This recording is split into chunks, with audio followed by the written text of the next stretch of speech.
Hello friends, आपका अपना channel IQpedia में स्वागत है। दोस्तों, नवोदय विद्यालय समिति NVS ने बहुत ही धमाकेदार वैकेंसी निकाली है अलग अलग पोस्ट के लिए। टोटल यहाँ पे अगर हम पोस्ट की बात करें तो 1915 पोस्ट के लिए वैकेंसी निकाली गई है, जिसमें बहुत सारे डिफरेंट टाइप्स के पोस्ट हैं। इन सब के ऊपर कंप्लीट डिटेल्स में हम बात करेंगे। आप जिस किसी भी पोस्ट के लिए एलिजिबल हैं उनको आप अप्लाई कर सकते हैं। क्या एलिजिबिलिटी क्राइटेरिया क्या रहेगी, आपका एजुकेशनल क्वालिफिकेशन के बेस पे किस पोस्ट के लिए आप एलिजिबल हैं, इन सब चीज़ों के ऊपर बात की जाएगी इस वीडियो में। तो आइए स्टार्ट करते हैं। यहाँ पर अगर हम पोस्ट की चर्चा कर लें तो देख सकते हैं यहाँ पर कि आपका जो पोस्ट है असिस्टेंट कमिश्नर की पोस्ट है ग्रुप ए में, जिसमें 5 वैकेंसीज है। असिस्टेंट कमिश्नर एडमिनिस्ट्रेशन के डिपार्टमेंट में जो 2 वैकेंसी है। फीमेल स्टाफ की बात करें तो वहाँ पे 82 वैकेंसीज है। असिस्टेंट सेक्शन ऑफिसर की बात करें तो 10 वैकेंसीज है। ऑडिट असिस्टेंट की 11 वैकेंसीज। जूनियर ट्रांसलेशन ऑफिसर के लिए 4 vacancy. Junior engineer civil department के लिए 1 है। स्टेनोग्राफर की बात करें तो 22 है। कंप्यूटर ऑपरेटर के लिए 4। कैटरिंग असिस्टेंट के लिए 87। जूनियर सेक्रेटेरिएट असिस्टेंट के लिए RO कैडर में वो 8 वैकेंसी है। और वहीं जो है GNV जवाहर नवोदय विद्यालय कैडर में बात करें तो 622 वैकेंसी है। काफ़ी अच्छी वैकेंसी यहाँ पर है। इलेक्ट्रीशियन कम प्लम्बर के लिए जो है ये आपका 273 वैकेंसीज है। लैब अटेंडेंट के लिए 142। मेस हेल्पर के लिए 629 और MTSA मल्टीटास्किंग स्टाफ के लिए टोटल 23 वैकेंसीज है। इन सब वैकेंसीज के ऊपर डिटेल में एक एक करके चर्चा करेंगे फ्रेंड्स। ये असिस्टेंट कमिश्नर जो है ग्रुप ए में, ये लेवल ए की जॉब है। इसमें UR की जो वैकेंसी है आपका वो 3 है। और आपका OBC NCL के लिए जो वैकेंसी है यहाँ पर 1 है। और आपका OH कैटेगरी के लिए जो है वो यहाँ पर 1 वैकेंसी है। तो इस कैटेगरी के स्टूडेंट्स यहाँ पे अप्लाई कर सकते हैं। ये आपका लेवल 12 का जॉब है। असिस्टेंट कमिश्नर ग्रुप ए की हम बात करें अभी तो लेवल 12 का आपका ये जॉब है। इसमें 78,800 से लेके 2,09,200 रुपये तक आपका जो बेसिक पे है पे मैट्रिक्स। अपर एज लिमिट की बात करेंगे तो अप टू 45 ईयर्स 45 साल तक इसका एज लिमिट है आपका। ठीक है, 45 ईयर्स तक आपका इसमें एज लिमिट है। अगर एसेंशियल क्वालिफिकेशन की हम बात करेंगे, एसेंशियल क्वालिफिकेशन में देखेंगे तो यहाँ पर मास्टर डिग्री आपका होना चाहिए ह्यूमैनिटीज से, या साइंस होना चाहिए या कॉमर्स। उसके बाद जो है आपका कोई एनालॉगस पोस्ट आप अटेंड किए हैं, जैसे प्रिंसिपल वगैरह का जो पोस्ट किए हैं। अगर आप इस लेवल पे लेवल 12 पे अगर आप प्रिंसिपल की जॉब में हैं उस लेवल पोस्ट पे, तो आप इस पोस्ट को अप्लाई कर सकते हैं। या अगर और की बात करें नहीं तो आपके पास अगर 5 साल का एक्सपीरियंस है लेवल 10 पर अगर आपका 5 ईयर्स का एक्सपीरियंस है, फिर भी आप इस चीज़ को अप्लाई कर सकते हैं इस पोस्ट के लिए। एजुकेशनल प्लानिंग और एडमिनिस्ट्रेशन डिपार्टमेंट में किसी गवर्नमेंट या सेमी गवर्नमेंट में अगर आपके पास एक्सपीरियंस है तो। डिजायरेबल क्वालिफिकेशन की बात करेंगे इसमें तो आपको experience of working in a residential school system, या फिर आपका research work done in the field of education, ये आपका डिजायरेबल क्वालिफिकेशन है इस पोस्ट के लिए ग्रुप ए के लिए। अगला पोस्ट की हम बात करें असिस्टेंट कमिश्नर एडमिनिस्ट्रेशन में, तो इसमें आपका सिर्फ 2 वैकेंसी है जो कि UR में अनरिजर्व के लिए है। यहाँ पे 2 वैकेंसी। अगर इसकी हम एजुकेशनल क्वालिफिकेशन की हम बात करें तो इसमें जो आपका है, सबसे पहले मैं अगर एज लिमिट की बात करूँ तो यहाँ पे आपका 45 ईयर्स एज है, 45 साल। लेवल 11 की जॉब है ये। ठीक है, इसकी बेसिक सैलरी अगर बात करेंगे तो 67,700 से लेके 2,08,700 के बीच में इसका पे मैट्रिक्स है। एज आपका 45 हो गया। Graduate degree from a recognised university, या फिर होल्डिंग एनालॉगस पोस्ट इन और अ रेगुलर बेसिस। अगर आपका ग्रेजुएशन है और अगर इस पोस्ट पर आप एनालॉगस किसी पोस्ट पर आप हैं रेगुलर बेसिस पे, तो फिर आप इस पोस्ट के लिए अप्लाई कर सकते हैं। या नहीं तो अगर आप लेवल 7 में अगर आपके पास 8 ईयर्स का एक्सपीरियंस है तो फिर भी आप इस पोस्ट के लिए एलिजिबल हैं। Possessing experience of handling administrative financial matters in a responsible capacity in a central state government या autonomous किसी बॉडी, स्टैट्यूटरी बॉडी या फिर ऑर्गेनाइजेशन में आप वर्क कर रहे हैं तो आप भी इस पोस्ट के लिए एलिजिबल हैं असिस्टेंट कमिश्नर एडमिनिस्ट्रेशन डिपार्टमेंट के लिए। बॉस आपका नेक्स्ट जो है फीमेल स्टाफ की हम बात करते हैं। काफ़ी अच्छी वैकेंसी, 82 वैकेंसी कहा जा सकता है। ये लेवल 7 का आपका जॉब है, ठीक है। इसमें 44,900 से लेके 1,42,400 के बीच में आपका बेसिक पे होगा, पे मैट्रिक्स। और ये एज लिमिट की अगर हम बात करेंगे इसके लिए, स्टाफ नर्स के लिए, तो 35 ईयर्स तक इसका एज है। असेंशियल क्वालिफिकेशन की हम बात करते हैं इसमें, तो आपके पास grade A pass senior secondary examination class 12 या फिर इसके इक्विवेलेंट कोई है। उसके बाद आप ग्रेड ए यानी कि 3 इयर्स का diploma in certificate in nursing from a recognised institution, आपके पास डिप्लोमा है नर्सिंग का 12 करने के बाद। 12 के बाद अगर आपने डिप्लोमा कर रखा है नर्सिंग में तो फिर आप इस चीज़ के लिए एलिजिबल हैं। या फिर इसके अलावा अगर आपने बीएससी इन नर्सिंग किसी इंस्टीट्यूट से आपने कर रखा है, रिकॉग्नाइज्ड इंस्टीट्यूट से, तो फिर आप अप्लाई कर सकते हैं। सेकंड पॉइंट में अगर हम बात करेंगे इसके लिए एलिजिबिलिटी में, तो रजिस्ट्रेशन विद इंडियन और स्टेट नर्सिंग काउंसिल से आपका रजिस्ट्रेशन होनी चाहिए,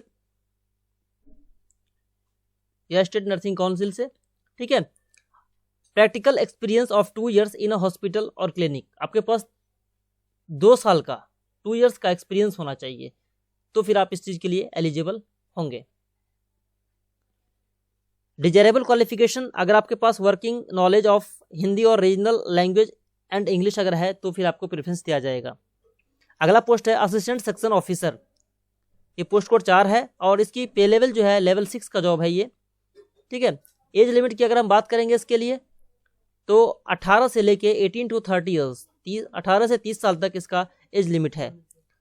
असेंशियल क्वालिफिकेशन की इसके हम बात करेंगे तो इसमें degree from a recognised institution होना चाहिए और नॉलेज ऑफ कंप्यूटर एप्लीकेशन, ठीक है। आपके पास एक डिग्री होना चाहिए, ग्रेजुएशन आपने किसी भी माध्यम से कर रखा है, या फिर आपके पास उसके साथ ग्रेजुएशन के साथ आपके पास कंप्यूटर ऑपरेशन का सर्टिफिकेशन होना चाहिए, नॉलेज होना चाहिए, ठीक है फ्रेंड्स। इसमें डिजायरेबल जो दे रखा है आपका 3 साल का एक्सपीरियंस आपके पास होगा किसी एडमिनिस्ट्रेशन डिपार्टमेंट में, फाइनेंशियल मैटर में, या फिर किसी सेंट्रल गवर्नमेंट या ऑटोनॉमस ऑर्गेनाइजेशन में, तो फिर आपको प्रेफरेंस दिया जा सकता है। नेक्स्ट बात करते हैं ऑडिट असिस्टेंट की। इसमें टोटल 11 वैकेंसीज है, अलग अलग उसमें आप देख सकते हैं। इसके लिए बात करें तो एज लिमिट जो है आपका 18 से 30 साल, 18 टू 30 ईयर्स के बीच में आपका एज होना चाहिए। ये लेवल 5 की जॉब है।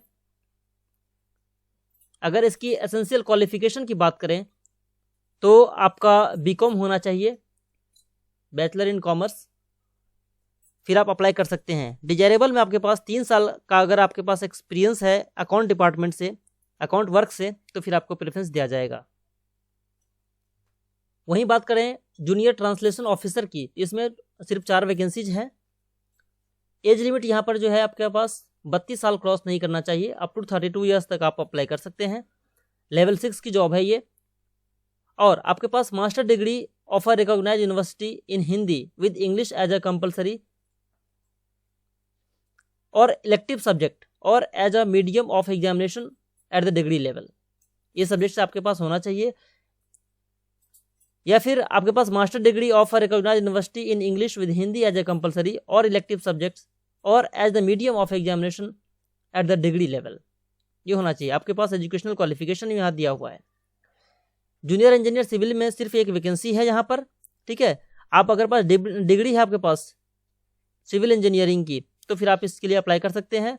या फिर 3 साल का एक्सपीरियंस है आपके पास डिप्लोमा करने के बाद, आपके पास 3 साल का 3 इयर्स का एक्सपीरियंस है, फिर भी आप इस पोस्ट के लिए एलिजिबल हैं। यहाँ पर अगर हम एज की बात करें तो यहाँ पर एज लिमिट जो है 35 ईयर्स दिया गया है, 35 साल तक का आपके पास एज इसमें है और लेवल 5 की जॉब है ये। अगला देखते हैं स्टेनोग्राफर की बात करें तो यहाँ पे टोटल 22 वैकेंसीज है स्टेनोग्राफर पोस्ट के लिए। यह लेवल 4 की जॉब है आपका। यहाँ पर अगर हम एज की बात करें तो 18 से लेके 27 ईयर्स तक आपका एज है। एसेंशियल क्वालिफिकेशन की अगर हम इसमें बात करें तो सीनियर सेकेंडरी यानी कि 12th आपके पास होना चाहिए। उसके बाद आपको शॉर्ट हैंड 80 वर्ड पर मिनट आपका होना चाहिए। टाइपिंग स्पीड की अगर हम बात करें तो आपको 40 वर्ड पर मिनट का होना चाहिए। In English corresponding to 12,000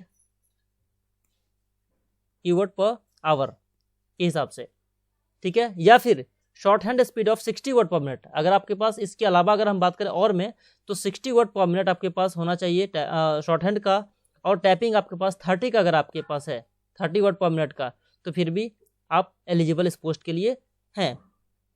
computer operator अगला जो पोस्ट है, इसमें 4 वैकेंसीज है, एज है 18 से लेकर 30 साल तक। उसके बाद लेवल 4 की जॉब है ये।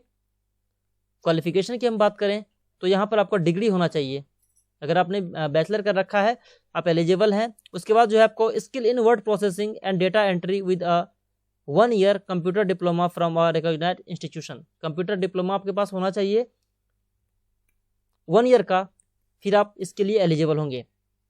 1 ईयर कंप्यूटर डिप्लोमा आपको जो है किसी इंस्टीट्यूट से होना चाहिए, किसी गवर्नमेंट या सेंट्रल गवर्नमेंट या स्टेट गवर्नमेंट रिकॉग्नाइज्ड इंस्टीट्यूट से। अगला बात करते हैं कैटरिंग असिस्टेंट के लिए, जो है टोटल यहाँ पर आपका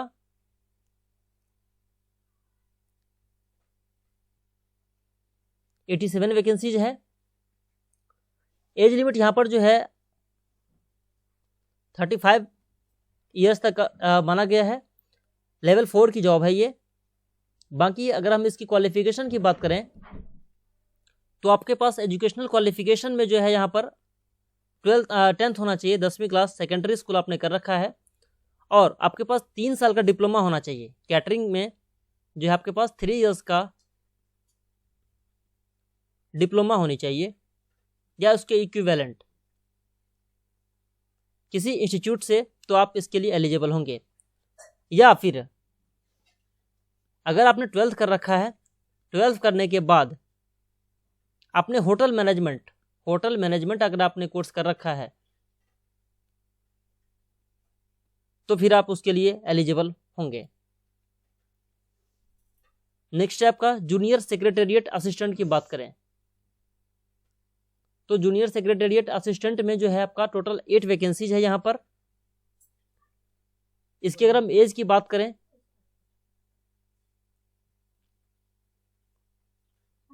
तो 18 to 27 ईयर्स इसका एज है। लेवल 2 का जॉब है ये। और आपने 12th यानी कि सीनियर सेकेंडरी आपने 12th कर रखा है तो आप इसके लिए एलिजिबल हैं किसी रिकॉग्नाइज्ड इंस्टीट्यूशन से। अगर टाइपिंग की इसमें बात करें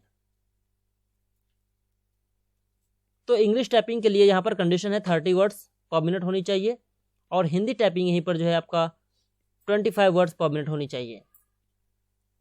या फिर आपने 12th पास कर रखा है, उसके बाद जो है ऑफिस मैनेजमेंट किसी वोकेशनल सब्जेक्ट से आपने कर रखा है कोर्स, तो फिर आप उसके लिए एलिजिबल होंगे। नेक्स्ट बात करते हैं जूनियर सेक्रेटेरिएट असिस्टेंट जो है आपका, जिसमें टोटल 622 वैकेंसी 622 वैकेंसी है। उसके लिए हम अगर बात करें तो यह भी एक लेवल 2 की जॉब है। 18 से लेकर 27 तक एक एज की बात करें तो 18 से लेकर 27 तक अगर आपका एज है इसके बीच में, तो आप इसके लिए एलिजिबल होंगे। सीनियर सेकेंडरी होनी चाहिए। एजुकेशनल क्वालिफिकेशन की बात करें इसमें तो 12th होने के बाद आपका इंग्लिश जो है 30 वर्ड पर मिनट, और हिंदी टाइपिंग आपका 25 वर्ड्स पर मिनट होनी चाहिए। या फिर आपने 12th कर रखा है तो 12th के बाद अगर आपने secretarial practices and office management subject से आपने वोकेशनल अगर आपने कर रखा है कोर्स, तो फिर आप उसके लिए एलिजिबल हो जाएंगे। नेक्स्ट है कि आपको प्लम्बर के लिए, इलेक्ट्रीशियन कम प्लम्बर के लिए जो पोस्ट है, ये टोटल 273 वैकेंसीज यहाँ पर है। उसकी अगर हम बात करें तो आपको 10th पास होना चाहिए, ITI कोर्स आपके पास होना चाहिए, सर्टिफिकेट ITI में, और कम से कम आपके पास 2 इयर्स का 2 साल का एक्सपीरियंस होना चाहिए in electrical installation, wiring and plumbing work. Electrician का वर्क के पास आपका एक्सपीरियंस होनी चाहिए और प्लम्बिंग का एक्सपीरियंस होना चाहिए, तो आप इसके लिए एलिजिबल होंगे। लैब अटेंडेंट में भी जो है आपका टोटल 142 वैकेंसीज हैं लैब अटेंडेंट के लिए। यहाँ पर एज लिमिट जो है 18 से 30 साल तक यहाँ पर 18 to 30 ईयर्स इसके लिए एज लिमिट माना गया है। लेवल 1 का जॉब है ये। और आप 10th करने के बाद, 10th आपके पास क्वालिफिकेशन है तो आप कर सकते हैं। और उसके साथ डिप्लोमा मांगा जा रहा है इन लेबोरेटरी टेक्निक।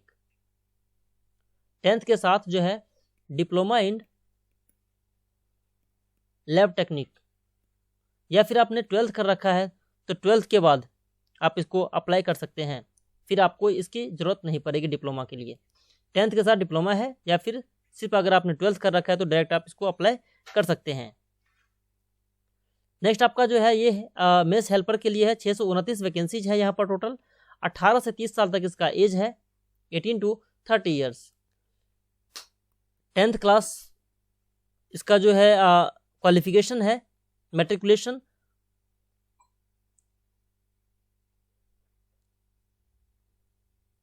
या फिर आपके 10 साल का एक्सपीरियंस होना चाहिए किसी गवर्नमेंट और रेजिडेंशियल ऑर्गेनाइजेशन में। अगर आपने 10 साल का एक्सपीरियंस आपके पास है तो फिर आप इस चीज़ को अप्लाई कर सकते हैं।